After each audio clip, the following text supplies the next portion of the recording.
OGS. And even then... You could even argue Fergie as well. Yeah, and even then their pool wasn't enough. And it was never their pool. Because Man U was a big club even after Fergie left. And it's the state of them. It's declining. But if you look at Everton had that too. We were on fire. Like we were like not in a good way. We were a dumpster fire until we got Carlo.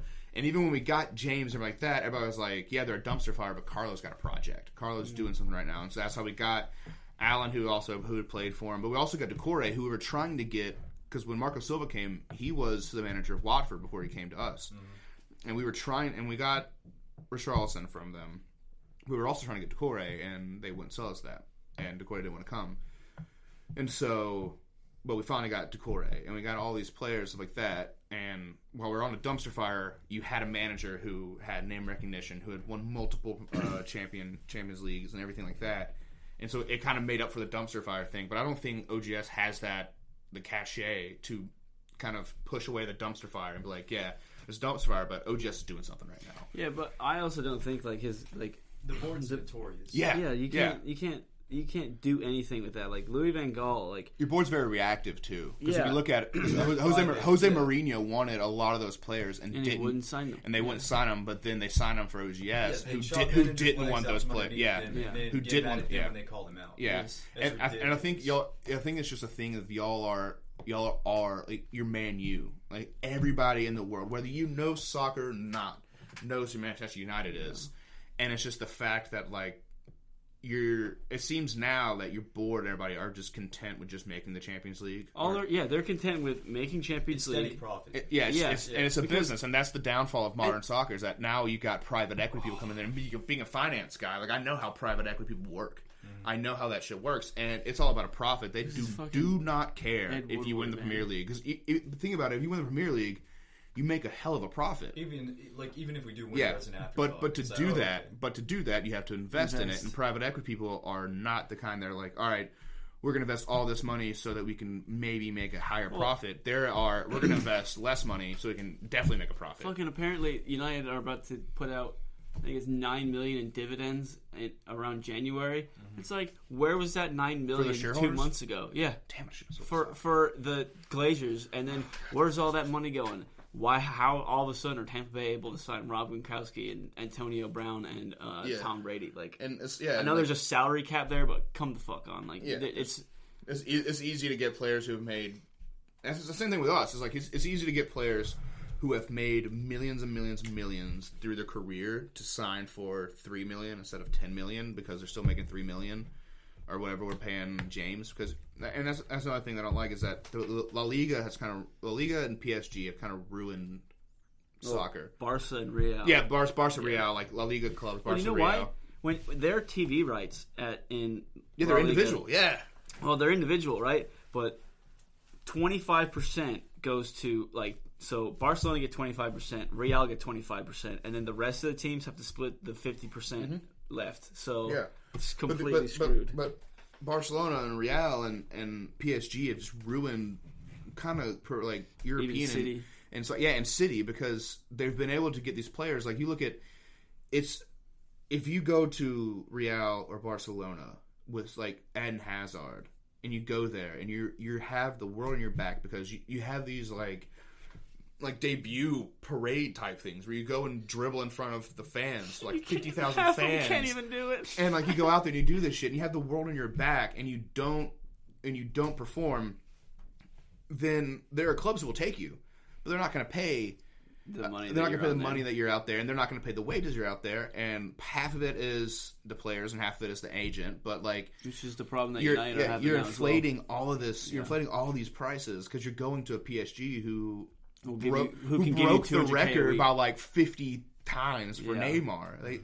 They're the first person to actually call upon one of Barcelona's ungodly release clauses. Yeah, and it's just one of those things where you go to these places and you pay this money, and if you don't work out, it's either retire at 25 or take a pay cut. And most kids don't want to take a pay cut, and that's why it was wild when James came because we didn't expect him to come. This dude's making the GDP of an African nation at Real. He's not going to want to come to Everton and make 140 and live in rainy Merseyside. Mm-hmm. But he did, and he came out, and there was all the pressure of that. Also, is he going to make it in the Premier League? No one else is really in for him though, because I mean he went to Bayern Munich, and even then they didn't really play him that much. He hasn't been a shot window player in like 4 years. Yeah, and his contract was up, right? Yeah, so that's why. Oh no, it was up this year. So so at first what we thought it was is that we got him on a 1-year loan, and we paid him a certain amount for the loan. But then it came out that we just bought him, and we're like, all right, well, how much do we pay? And then everybody kind of assumed it was like a $25 million we paid, and that came out we got him on a free. And the way everybody found out, nobody said we got him on free. The way we found out was that his club in Colombia, or wherever, I think that was Colombia, who had sell-on rights, and they didn't get anything. And then it came out that they came out and said, "Oh yeah, we didn't get anything from that," which means that we got him on a free. And then James paid his first wage bill to them as their their buyout. Yeah. No, not as their buyout, as their selling, as their sell-on percentage. Yeah, because they got screwed, and they don't make a lot of money in Colombia. But like it's one of those things where like Real Madrid, you can see it now, like Bale and like all these players who've been. If you go to this team and you're on a team of world superstars, and if you get froze out by a manager, and also La Liga, their fans were ruthless. Even the Real Madrid fans, like they were booing Ronaldo at some point. It was like this dude has more goals for you than appearances. They were booing Gareth Bale, who basically single-handedly won them a Champions League. Won them a Champions League, and then he won that Copa del Rey that year. Won them a Champions League, and then got them to a Champions League. And won the Copa del Rey for him. I think he scored a double in the Copa del Rey, or a hat-trick in Copa del Rey, and a double in the Champions League final. And it was like, but you look at these players, and they just get roasted by these fans, and that would never like Everton. We roast fans, like we despise a lot of our players, just because they're dead wood. They haven't produced anything, and they're asking for it. They're just there. Like you have a Yannick Bolasie who is going to go get traded or transferred. We bought him from Crystal Palace. He was so good at Crystal Palace. I will say, I will go to my grave saying the reason we haven't pulled the trigger on Wilfried Zaha is because of Yannick Bolasie. Because we had a player who was out of bounds at Crystal Palace, dude, and we bought him, and then strength. Oh my god, he was hot garbage when he played for us. How old is he now? He's like 30 something. Yeah, now. like you know the way they have those like they do the streets won't forget. It's like Yannick Bolasie's last year at Crystal Palace. And dude, he looked like he was the best player in the world. And we beat out like I want to say y'all wanted to buy him. Like we beat out a couple clubs to get him. United are in for everyone apparently. Yeah. So. But we beat out a couple clubs for him, and we were like, all right, he's going to be good. And then he came and played, and was just garbage. But like now, he was supposed to go to like Sheffield Wednesday or somebody. Like one of his coaches he played for last. He was supposed to go, and we were going to sell him to them, and it fell apart. And everybody was like, oh, it must have been the club, like either Everton or whatever club it was. But it came out that it was him. Yeah. And the thing is, like Yannick Bolasie is on social. He is the hype guy for Everton players on social media. Because he's never at the game because he doesn't make the squad. He's not on a Premier League roster for like the 5th year in a row. Last year he played at Sporting in Portugal. We loaned him out to Sporting in Portugal, and they're like, "Now we're good." Yeah. And so but he's not. He hasn't made a club. He hasn't made an appearance since like 2016, 2017, and it's these players who just want their last payday. They just want their last. Well, Gabaman's played 2 games for us. We got him last year. He played 2 games for us, and his joints are made of spaghetti. Apparently, like the dude, he played 2 games for us, got hurt, was out, and we're like, all right, freak accidents happen. And then he came back, and it was last year after lockdown. We're like, dude, this is the best thing that could have happened for Gabaman. Yeah, he's gonna come back, and then he got hurt in training and was out for like another year. Yeah, and apparently now he's gonna be back in like January. It's Axel Tuanzebe for us, and it's just like it's what Gabaman. Nobody really holds against Gabaman because like shit happens, but it's like Yannick Bolasie, Mohamed Besic. There are players who like I forgot as a guy who's been an Everton fan since I was in 8th grade. Tucson. Oh, St. Tosin last week for Turkey. Yeah. St. Tosin isn't bad. It's just like his style hits you in the mouth. Yeah, his style it either works or it doesn't. Yeah. And he's not like a player like Edison Cavani, like y'all have, or like some of the strikers in the Premier League where his style might not fit the system, but he's athletic and he's a good enough striker to make it work. He just ain't that guy.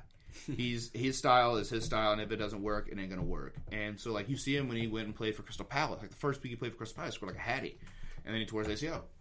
But it's so unfortunate. Yeah, it is, and that's an Everton in a nutshell right there, man. Yeah, but he scores for Turkey and does all these things. But like that's the thing is he's our backup striker right now, and it's him or an academy guy because we have no other strikers. Maybe Richarlison, but Richarlison has to play on the wing somewhere, or has to play somewhere. So, but it's like we have these players that like I've been an Everton fan since I was in the 8th grade when I first started playing soccer. one of the first games I watched was Everton versus Birmingham City. And we beat him like 3-1. That tells you how long ago it was. Though. Yeah, it was 3-1, and it was. But like I was like, all right, I'm an Everton fan now because they had Tim Howard. As American, they had Tim Howard.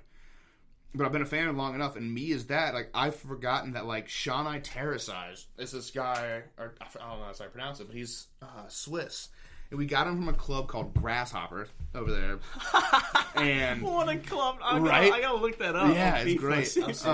And we got him from that club, and then he looks like young boys. Yeah, and that's awesome, but he's made like one appearance for us, and like we've loaned him out to these obscure like Swiss teams, like second division Swiss teams. Yeah, that's what I don't understand. He's like 26, 27. Like he was supposed to be the next big thing still too. Yes.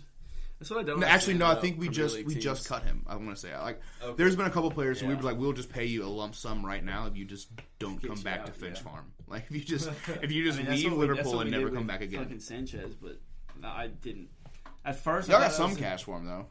I thought that was a good trade. Like it was literally just like Mkhitaryan for Sanchez. Well, that was a more fucking hiatus. Well, the thing is, with Mkhitaryan, when he first came in, he was the entire reason United won Europa League that year. Yeah, and we put him at right mid. And then good at right I was at put him in the middle. Old Trafford for United played Southampton. It was Mourinho's last full year. Maybe no, it wasn't. He had got fired that game.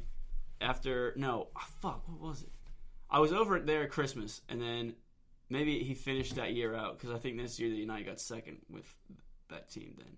But it was Mkhitaryan's second year, and he was 16.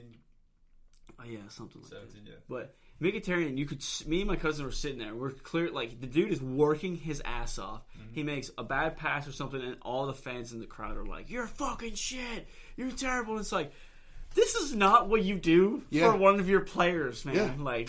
He won Europa League for us last year, by the way. Yeah. So, and it's just like we have all those players though. It's like it's like a dead wood. Like we were saying, like in a joke, we could float the Titanic on the dead wood at our club because we just had same thing with United. Dude. We just had like Yannick Bolasie, who like is a hype man. Like it sucks so bad because it's one of those things that pisses you off, but you he's a nice guy, but it kind of pisses you off because we'll be in the middle of a game and he'll be tweeting about the Everton game, and at the same time, you're tweeting about an IPL game, an Indian Premier League cricket game. What? He'll be like, outrageous. Yeah, and it's like it's one of those things. Like we're paying this dude right now. We're paying him like 100,000 pounds a week right now. But it's one of those things, and then we have all these players like Shanai Terasaj, I think is gone, and Mohamed Besic too left, and then we had Besic, Bosnian. Yeah. And then we had God, I can't remember his name right now, but it was I want to say something Sanchez. We had him. I don't know why I'm blanking on his name, but we just sold him. Guy, right? No, he was a Spanish guy, and we just sold him to some La Liga team who. It wasn't Bilbao. I can tell you that they only take that. Didn't y'all have Sandro too? That's what Sandro Ramirez. Sandro Ramirez. Yeah, we He was Barcelona's. I completely he was Barcelona as well. Yeah, but like he never played for us either, and it was just like it was unreal. Yeah. And it's like we had all these players, and we needed to get rid of them. And there's still some of them on the club. Like you can just look at our club, and it's like there's just dead wood. But there's a point where we need to keep we have to keep Yannick Bolasie right now, basically because we have no depth anymore because we've loaned out Theo Walcott, and we've loaned out. Theo's a loan. Yeah. He's alone. His contract's up right now, or after this year, I want to say. Oh, okay, yeah. Well, he's staying in Southampton. He's killing it right now. Yeah, and that's his boyhood club. That's who he went to Arsenal from. He loaned out like Moise Keane, like all these people. But it's one of those things where it hit us now that we finally got rid of most of the deadwood, but we also don't have depth right now. So we're kind of realistic that we hope to get like top. We want to get like Europa League. We're hoping for like Europa League. And at the beginning of the season, it's definitely what you guys are doing right now is literally what United did last year, but like to a lesser degree. Yeah. Like Ollie tried so hard to get Phil Jones out. I don't think anyone realized that. He was literally like, "Please fucking leave." Phil Jones was like, "I'm trying. Like I want to as well." And then he's like training, and he hurts himself. And he's like, "I can't leave now." That's what it was. With, oh my gosh! I'll never forget the saga that happened with. Just wrap in bubble wrap, man. Don't come to training. Just wait till you leave. Having Ross Barkley. $3 million to get him out. Yeah, you just pay him lump sum.